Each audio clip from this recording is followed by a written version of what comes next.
Good morning વિદ્યાર્થી મિત્રો, તમારું હાર્દિક સ્વાગત છે આપણી યુટ્યુબ ચેનલ એમડી એકેડમીમાં. આજે આપણે વાત કરવાની આજના મહત્ત્વપૂર્ણ કરંટ અફેરની. આ કરંટ અફેર ગુજરાતની બધી જ એક્ઝામ માટે મોસ્ટ ઇમ્પોર્ટન્ટ છે મિત્રો. તો શરૂઆત કરીશું આજના કરંટ અફેરની. તો પહેલો ક્વેશ્ચન છે મિત્રો કે હાલમાં કયા રાજ્ય દ્વારા બૌદ્ધિક વિકલાંગ વિદ્યાર્થીઓના સમાન શિક્ષણ માટે દિશા અભિયાન શરૂ કરવામાં આવેલું છે? તો મિત્રો જવાબ આવશે મહારાષ્ટ્ર. બરાબર, મોસ્ટ ઇમ્પોર્ટન્ટ ક્વેશ્ચન છે. જે બૌદ્ધિક વિકલાંગ વિદ્યાર્થીઓ છે મિત્રો મહારાષ્ટ્રમાં, એમના માટે મહારાષ્ટ્ર સરકારે આ જે દિશા અભિયાન છે ને એ શરૂ કરવામાં આવેલું છે મિત્રો. જોઈશું તેની ડિટેલ. તો મહારાષ્ટ્રે જે બૌદ્ધિક વિકલાંગ વિદ્યાર્થીઓ માટે સમાન અને જે ગુણવત્તાયુક્ત શિક્ષણ પૂરું પાડવા માટે રચાયેલો જે કાર્યક્રમ છે તેને દિશા અભિયાન નામ આપવામાં આવેલું છે. આ જે દિશા અભિયાન છે એ સફળતાપૂર્વક અમલ મૂકીને જે સમાવેશ શિક્ષણમાં એક અગ્રણીય પગલું ભર્યું છે. કોને? મહારાષ્ટ્રે. ઓકે. અને આ જાહેરાત કરતા મુખ્યમંત્રી દેવેન્દ્ર ફડણવીસે જણાવ્યું છે કે તે રાજ્યના 453 જે વિશેષ શાળાઓમાં શરૂ કરવામાં આવશે. એટલે કેટલી શાળાઓમાં શરૂ કરવાનું છે મિત્રો? તો યાદ રાખજો, 453. મહારાષ્ટ્ર દેશનું પહેલું એવું રાજ્ય છે જેણે બૌદ્ધિક વિકલાંગતા ધરાવતા વિદ્યાર્થીઓ માટે તૈયાર કરેલ રાજ્યવ્યાપી પ્રમાણિત અભ્યાસક્રમ અપનાવ્યો છે. એટલે ભારતનું પ્રથમ એવું રાજ્ય જે બૌદ્ધિક રીતે મિત્રો જે વિકલાંગ વિદ્યાર્થીઓ છે એ માટે એક મહત્ત્વપૂર્ણ અભિયાન એમને શરૂ કરેલું છે. તે જય વકીલ ફાઉન્ડેશન દ્વારા વિકસિત અને જે national institute for the environment of persons with intellectual disability દ્વારા મંજૂર કરાયેલ છે. અને આ પહેલની ખાતરી છે કે તે બધી જ વિશેષ શાળાઓના વિદ્યાર્થીઓને સુસંગતતા સંબોધન આધારિત શિક્ષણ અનુભવવા માટે મિત્રો આ મહત્ત્વપૂર્ણ એક પગલું શરૂ કરવામાં આવ્યું છે. જેના લીધે જે મહારાષ્ટ્રમાં મિત્રો જે બૌદ્ધિક જે વિકલાંગ વિદ્યાર્થીઓ છે એમના શિક્ષણમાં સુધારો લાવવા માટે આ દિશા અભિયાન શરૂ કરવામાં આવેલું છે. બીજી એક મહત્ત્વની વાત કે જેટલા વિદ્યાર્થી મિત્રો આપણી યુટ્યુબ ચેનલમાં નવા હોય તો આપણી ચેનલને સબસ્ક્રાઈબ કરી લેજો, જેથી કરીને કરંટ અફેરના બધા વિડીયોની નોટિફિકેશન તમને મળી રહે. તો આગળનો ક્વેશ્ચન છે કે WHO દ્વારા તાજેતરમાં કયા પ્રકારના જે હેપેટાઇટિસને કાર્સિનોજેનિક તરીકે ફરીથી વર્ગીકૃત કરવામાં આવ્યો છે? તો હેપેટાઇટિસ ડી. યાદ રાખજો, મોસ્ટ ઇમ્પોર્ટન્ટ ક્વેશ્ચન છે. તો મિત્રો આપણે વાત કરવાની છે હેપેટાઇટિસ ડી. તો મિત્રો જે વિશ્વ આરોગ્ય સંસ્થા છે આ જે હેપેટાઇટિસ ડી છે એને મિત્રો લીવર કેન્સર સાથે મજબૂત જોડાણના કારણે જે કાર્સિનોજેનિક તરીકે ફરીથી વર્ગીકૃત કર્યું છે. અને જે હેપેટાઇટિસ ડી છે એ ખામીયુક્ત વાયરસ છે. તો શું છે? એક ખામીયુક્ત વાયરસ છે જેને પ્રતિકૃતિ અને જે ટ્રાન્સમિશન માટે હેપેટાઇટિસ બી વાયરસ મજબૂત જવાબદાર છે, એટલે કે જરૂરી છે મિત્રો આ વાયરસ. અને તે HBV દર્દીઓમાં સહચેપ અથવા કે સુપર ઇન્ફેક્શનનું કારણ બની શકે છે.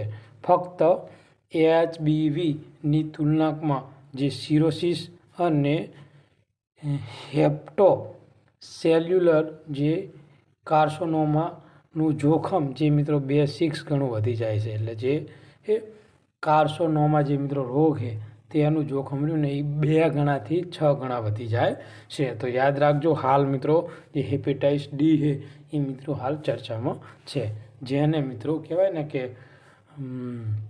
લીવર કેન્સર સાથે મજબૂત જોડાણ છે. આગળ વાત કરીએ તો મેરીટાઈમ્સ ઇન્ડિયા વિઝન 2030 હેઠળ કોપિલી નદી પર રાષ્ટ્રીય જળમાર્ગ જે 57 છે એ કયા ભારતીય રાજ્યમાં કાર્યરત કરવામાં આવ્યો છે? તો આસામમાં કાર્યરત કરવામાં આવેલો છે. વિશ્વ હાથી દિવસ ક્યારે ઉજવવામાં આવે છે? તો 12 ઓગસ્ટના દિવસે મિત્રો આપણે વિશ્વ હાથી દિવસ ઉજવીએ. આ ઉપરાંત 12 ઓગસ્ટ એટલે આંતરરાષ્ટ્રીય યુવા દિવસ. ઓકે, આંતરરાષ્ટ્રીય યુવા દિવસ 12 ઓગસ્ટના દિવસે આપણે આંતરરાષ્ટ્રીય યુવા દિવસ અને વિશ્વ હાથી દિવસ ઉજવીએ છીએ. અને વિશ્વ સિંહ દિવસ ક્યારે ઉજવીએ છીએ આપણે? તો યાદ રાખજો 10 ઓગસ્ટના દિવસે. આ ઉપરાંત રાષ્ટ્રીય યુવા દિવસ મિત્રો, રાષ્ટ્રીય યુવા દિવસ સ્વામી વિવેકાનંદની જન્મજયંતિ જે મિત્રો 12 જાન્યુઆરીના દિવસે આપણે ઉજવીએ. તો વિશ્વ યુવા દિવસ અને રાષ્ટ્રીય યુવા દિવસમાં કેટલો ફરક છે? જો રાષ્ટ્રીય યુવા દિવસ પૂછે તમને તો મિત્રો તમારે 12 જાન્યુઆરી લખવાનું હોય, અને આંતરરાષ્ટ્રીય યુવા દિવસ પૂછે તમને તો તમારે લખવાનું હોય 12 ઓગસ્ટ. તો ક્લિયર છે આટલું મિત્રો? તો જોઈશું તેની ડિટેલ. તો કે વિશ્વ હાથી દિવસ દર વર્ષે 12 ઓગસ્ટના રોજ ઉજવવામાં આવે. આ દિવસનો હેતુ શું હોય? તો વિદ્યાર્થીઓના સંરક્ષણ અને તેમના કુદરતી નિવાસસ્થાનને રક્ષણ વિશે જાગૃતિ ફેલાવવા માટે આ દિવસ ઉજવવામાં આવે છે. અને 2025માં ભારત સરકારે તમિલનાડુના જે કોઈમ્બતુરમાં વિશ્વ હાથી દિવસની ઉજવણીનું આયોજન કર્યું હતું. અને ભારતમાં વિશ્વના 60%થી વધુ જંગલી હાથીઓ રહે છે અને દેશમાં 33 હાથી અભયારણ્ય છે જે તેમના સંરક્ષણ ઉપર મહત્વપૂર્ણ ભાર મૂકે છે. તો ભારતમાં કેટલા ટકા હાથીઓ છે મિત્રો? 60% હાથીઓ છે. કેટલા અભયારણ્ય? 33 હાથી અભયારણ્ય. અને વિશ્વ હાથી દિવસ શું કરવા ઉજવવામાં આવે છે? તો હાથીના સંરક્ષણ વિશે લોકોમાં જાગૃતિ લાવવા માટે. ઓકે, તો આટલું ક્લિયર છે, મોસ્ટ ઇમ્પોર્ટન્ટ છે. આગળ વધીશું. સ્ટાર લગાવી દો આ ક્વેશ્ચનને મિત્રો, 1000% આવનારી એક્ઝામમાં પૂછાશે. તો યુનેસ્કો વર્લ્ડ હેરિટેજ લિસ્ટ માટે નામાંકિત થનાર સારનાથનું જે પ્રાચીન બૌદ્ધ સ્થળ છે એ કયા ભારતીય રાજ્યમાં આવેલું છે? તો મિત્રો યાદ રાખજો, યુપીમાં આવેલું છે. જે હાલમાં મિત્રો જે યુનેસ્કો વર્લ્ડ હેરિટેજ સાઇટનું જે લિસ્ટ આવ્યું છે એમાં જે એ યુપીનું જે સારનાથ છે મિત્રો, ત્યાં પ્રાચીન બૌદ્ધ સ્થળ આવેલું છે તેને નામાંકિત કરવામાં આવેલું છે. તો જોઈશું ડિટેલ. તો કે ઉત્તર પ્રદેશના વારાણસી નજીક આવેલું સારનાથનું સૌથી આદરણીય બૌદ્ધ તીર્થસ્થાનમાંનું એક છે. આ જે સ્થાન છે જ્યાં ગૌતમ બુદ્ધને જ્ઞાન પ્રાપ્તિ પછી તેમનો પહેલો ઉપદેશ આપ્યો હતો, જેને આપણે ધર્મચક્ર પ્રવર્તનનો તરીકે ઓળખીએ.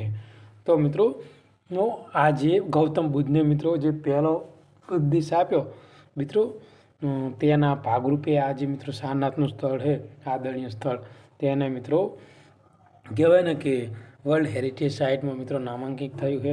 અને ઐતિહાસિક રીતે કૃષિ પટમ અને જે મુગ્ધ તરીકે ઓળખાય છે. સારનાથમાં જે મૌર્ય કાળથી લઈને ગહડાવાલ કાળ સુધીના સ્મારકો છે, જેમાં ચોખંડી સ્તૂપ, ધમેક સ્તૂપ, ધર્મરાજિકાનો સ્તૂપ, સિંહ રાજધાની દ્વારા તાજ પહેરાવવામાં આવેલો અને અશોક સ્તંભ વગેરેનો સમાવેશ કરવામાં આવે છે. તો યાદ રાખજો કયા રાજ્યમાં આવેલું છે? યુપીમાં આવેલું છે. યુપીમાં જે વારાણસી નજીક મિત્રો આ સ્થળ આવેલું છે. અને આ સ્થળને શા માટે મિત્રો નામાંકિત કરવામાં આવેલું છે? તો કે જે ગૌતમ બુદ્ધ છે બરાબર, એમના જ્ઞાન પ્રાપ્તિ પછી જે પહેલો ઉપદેશ આપ્યો હતો, જેને ધર્મચક્ર પ્રવર્તન તરીકે ઓળખવાય તેની સાથે સંકળાયેલ છે. મોસ્ટ ઇમ્પોર્ટન્ટ ક્વેશ્ચન મિત્રો, વિજ્ઞાન અને ટેકનોલોજીનો ક્વેશ્ચન છે, સંરક્ષણ ખાતાનો આરે ક્વેશ્ચન છે. તો ઈસરોએ કયા વર્ષમાં અર્ધ ક્રાયોજેનિક જે પ્રોપેલર સ્ટેજ સાથે LVM-3 લોન્ચ વ્હીકલનું ઉદ્ઘાટન અને ઉડાનનો લક્ષ્ય બનાવ્યો છે? તો 2028 સુધીમાં મિત્રો જે ઈસરો દ્વારા જે અર્ધ ક્રાયોજેનિક પ્રોપેલર સ્ટેજ સાથે જે LVM-3 લોન્ચ વ્હીકલ છે એનો લક્ષ્ય 2028 સુધી મિત્રો તેમને ધ્યાનમાં રાખેલો છે. જો વિજ્ઞાન ટેકનોલોજી છે, સંરક્ષણ ખાતું છે, દિવસ છે, આ બધા ક્વેશ્ચનો શું છે કે તમારે ડિટેલમાં ભણવા જરૂરી. કારણ કે મોસ્ટ ઓફ જે વિજ્ઞાન ટેકનોલોજીના ક્વેશ્ચનો હોય મિત્રો એ તમારે મિત્રો કહેવાય ને કે વિધાન બેઝ જ નીકળશે. કોઈ યુઝ ના હોય તો પણ વિધાન બેઝ પ્રશ્ન પૂછાશે. એટલે મિત્રો તમારે ધ્યાન રાખવું જરૂરી છે. તો ઈસરોએ 2027ના પ્રથમ ત્રિમાસિક ગાળામાં અપગ્રેડ LVM-3 હેવી લિફ્ટ વાહન લોન્ચ કરવાનું લક્ષ્ય રાખેલું છે. તો મિત્રો સોરી, અહીંયા ટાઈપિંગ મિસ્ટેક છે. ઓકે મિત્રો, અહીંયા 28 આવશે, બરાબર. તો લક્ષ્ય રાખેલું છે. તો આ જે સેમી ક્રાયોજેનિક પ્રોપેલર સ્ટેજનું સજ્જ છે અને આમાં L110 લિક્વિડ સ્ટેજ અને SC120 સેમી ક્રાયોજેનિક સ્ટેજ સાથે બદલાવાનો સમાવેશ કરવામાં આવ્યો છે અને CE 2000 એન્જિન દ્વારા સંચાલિત છે, જે મિત્રો રિફાઇન્ડ કેરોસીન અને લિક્વિડ ઓક્સિજનનો ઉપયોગ કરે છે. અને આ જે GTO એટલે કે મિશન માટે પેન્ચ લોડની ક્ષમતા 5200 કિલો સુધી વધારે છે અને લોન્ચ ખર્ચ આશરે 25% ઘટાડો કરે છે અને પર્યાવરણની સલામતી માટે આ એક મહત્વપૂર્ણ છે મિત્રો. અને કે જે આ સેમી ક્રાયોજેનિક ટેકનોલોજીનો સ્વીકાર ભારતમાં હેવી લિફ્ટ ક્ષમતામાં એક મહત્વપૂર્ણ પગલું છે, જેને આયોજિત નેક્સ્ટ જે જનરેશન છે, બરાબર, લોન્ચ વ્હીકલ ફ્રેમવર્ક હેઠળ નેક્સ્ટ જનરેશનને સ્પેસ મિશનને ટેકો આપે છે. તો મોસ્ટ ઇમ્પોર્ટન્ટ ક્વેશ્ચન છે મિત્રો. આગળ વધીશું. તો અશોક સ્તંભ સાથે જોડાયા માટે જાણીતું ઐતિહાસિક રીતે મહત્વપૂર્ણ સ્થળ ગામ ટોપરા કલાન કયા ભારતીય રાજ્યમાં આવેલું છે? તો હરિયાણામાં આવેલું છે. અશોક સ્તંભ સાથે જોડાયેલું કયા ગામની વાત છે? ટોપરા કલાન, જે મિત્રો હરિયાણામાં આવેલું છે. જોઈશું થોડીક ડિટેલ આ ક્વેશ્ચનની પણ. જે ટોપરા મિત્રો કલાન છે તે હરિયાણા યમુનાનગર જે જિલ્લો છે ત્યાં આવેલું છે. યમુનાનગર શહેરથી આશરે 14 કિમી અને ચંદીગઢથી 90 કિલોમીટર દૂર છે. અને આ ઐતિહાસિક રીતે દિલ્હી ટોપરા અશોક સ્તંભના મૂળ સ્થાન તરીકે નોંધપાત્ર છે, જેને 14મી સદીમાં સુલતાન ફિરોઝ શાહ તુઘલક દ્વારા દિલ્હી ખસેડવામાં આવ્યું હતું. આ ઉપરાંત આ જે સ્થળ છે ત્યાં પુરાતત્વ પુરાવો, જેમાં પ્રિન્ટેડ ગ્રે વેર, કાળા લાલ રંગના વેર, સ્ટાઇપેન્ડ માટી અને માળખાકીય અવશેષો સામેલ છે. તે સૂચવે છે કે 1500 BCની આસપાસ વૈદિક સમયગાળાના અંતથી મૌર્ય યુગ અને મધ્યકાલીનમાં સતત ત્યાં તેનો કબજો હતો. તો મિત્રો તમને કદાચ આવનારા એક્ઝામમાં પૂછાઈ શકે ઇતિહાસની દ્રષ્ટિએ કે ટોપરા કલાન જે રાજ્ય છે એ કયા રાજ્યમાં આવેલું છે? તો યાદ રાખજો, હરિયાણામાં આવેલું છે. ભાલુકાના જામનીડી બ્લોકમાં તાજેતરમાં કયા ભારતીય રાજ્યમાં નોંધપાત્ર NiCu PGE સલ્ફાઇડ ખનિજકરણ ભંડાર મળી આવ્યો છે? તો છત્તીસગઢમાંથી મિત્રો જે સલ્ફાઇડ ખનિજકરણ જે ભંડાર છે એ મળી આવેલો છે મિત્રો. તો છત્તીસગઢના જે મહાસમુંદ જિલ્લામાં આવેલ ભાલુકોના જામનીડી બ્લોકમાં nickel, copper, platinum group elements જે સલ્ફાઇડ ખનિજકારણનો નોંધપાત્ર જે જથ્થો છે મિત્રો શોધી કાઢ્યો છે છત્તીસગઢમાંથી. અને હરાજી દ્વારા બ્લોકને સુનિશ્ચિત કર્યા પછી ડેક્કન ગોલ્ડન માઇનિંગ લિમિટેડ દ્વારા હાથ ધરવામાં આવેલા સંશોધનમાં જે મેફિક અલ્ટ્રામેફિક ખડકોનો 700 મીટર લાંબો જે ખનિજ ક્ષેત્ર છે એ જાહેર થયો છે, જેમાં 300 મીટર ઊંડાઈએ સલ્ફાઇડનો ભંડાર હોવાના સંકેત છે.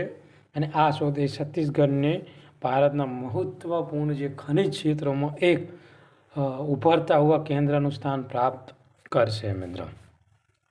આગળનો ક્વેશ્ચન છે કે 2025માં રાષ્ટ્રપતિને રાજ્યની મુલાકાત દરમિયાન કયા દેશે ભારત સાથે રાજદ્વારી સંબંધો અને વ્યૂહાત્મક ભાગીદારી એ મિત્રો સુધી પહોંચાડીએ? તો ભારત અને ફિલિપાઇન્સ વચ્ચે.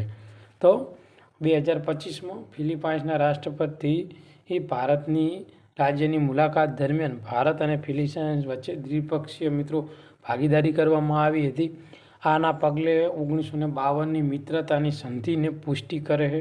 સંરક્ષણ, વેપાર, દરિયાઈ સુરક્ષા, ટેકનોલોજી, સાંસ્કૃતિક આદાન પ્રદાન વગેરે બાબતો પર મિત્રો દ્વિપક્ષીય કરારો થયા છે. અને આ જે કરાર છે તેનાથી ભારત અને જે મિત્રો ફિલિપાઇન્સ છે તેની વચ્ચે મિત્રો જે રાજદ્વારી સંબંધો હોય એ મજબૂત થવાના છે. અને મુખ્ય કરારોમાં પરસ્પર કાનૂની સહાય સંધિ, સજા પામેલા વ્યક્તિઓને સ્થળાંતર પર સંધિ અને પારસ્પરિક વિચારની સુવિધાનો સમાવેશ કરે છે. બંને રાષ્ટ્રો સહયોગ વધારવા માટે 2025થી 29ની યોજના અપનાવી છે, જ્યારે ભારત અને ફિલિપાઇન્સના જે માળખાગત સુવિધાઓ અને ડિજિટલ પ્રોટેક્શનને ટેકો આપવા માટે આ પ્રતિબદ્ધ છે. મિત્રો, આગળ વાત કરીએ તો ભારત અને યુએઈ વચ્ચે 13મી સંયુક્ત સંરક્ષણ સહાયક સમિતિ બેઠક ક્યાં યોજાઈ હતી? તો મિત્રો, નવી દિલ્હીમાં યોજાઈ હતી. આગળ વાત કરવામાં આવે ભારત અને જે સંયુક્ત રાષ્ટ્ર આરબ અમીરાત વચ્ચે જે 13મી સંયુક્ત સહકાર સમિતિની બેઠક જે નવી દિલ્હીમાં યોજાઈ હતી, જે સંરક્ષણ સહયોગને મજબૂત બનાવવા ઉપર ધ્યાન કેન્દ્રિત કરે છે. લશ્કરી તાલીમ, સંયુક્ત સંરક્ષણ ઉત્પાદન, દરિયાઈ સુરક્ષા સહયોગ અને એઆઈ અને જે જહાજોના નિર્માણની નવી ટેકનોલોજીના સહવિકાસનો સમાવેશ કરવામાં આવેલો છે. આજના કરંટ અફેરનો લાસ્ટ ક્વેશ્ચન કે જાન્યુઆરી 2025થી ઓગસ્ટ 2025 દરમિયાન ડ્રાફ્ટ મતદાર યાદીમાં મહિલાને મતદારોની સંખ્યા કેટલા ટકાનો ઘટાડો થયો છે? તો 8.3% ઘટાડો થયો છે. તો આજનો આ જે મહત્વપૂર્ણ કરંટ અફેર છે એ આપણે અહીંયા પૂરું કરીશું. આ વિડીયો તમને ગમ્યો હોય તો આપણી ચેનલને સબસ્ક્રાઈબ કરજો અને તમારા બીજા મિત્રોને મોકલી આપજો.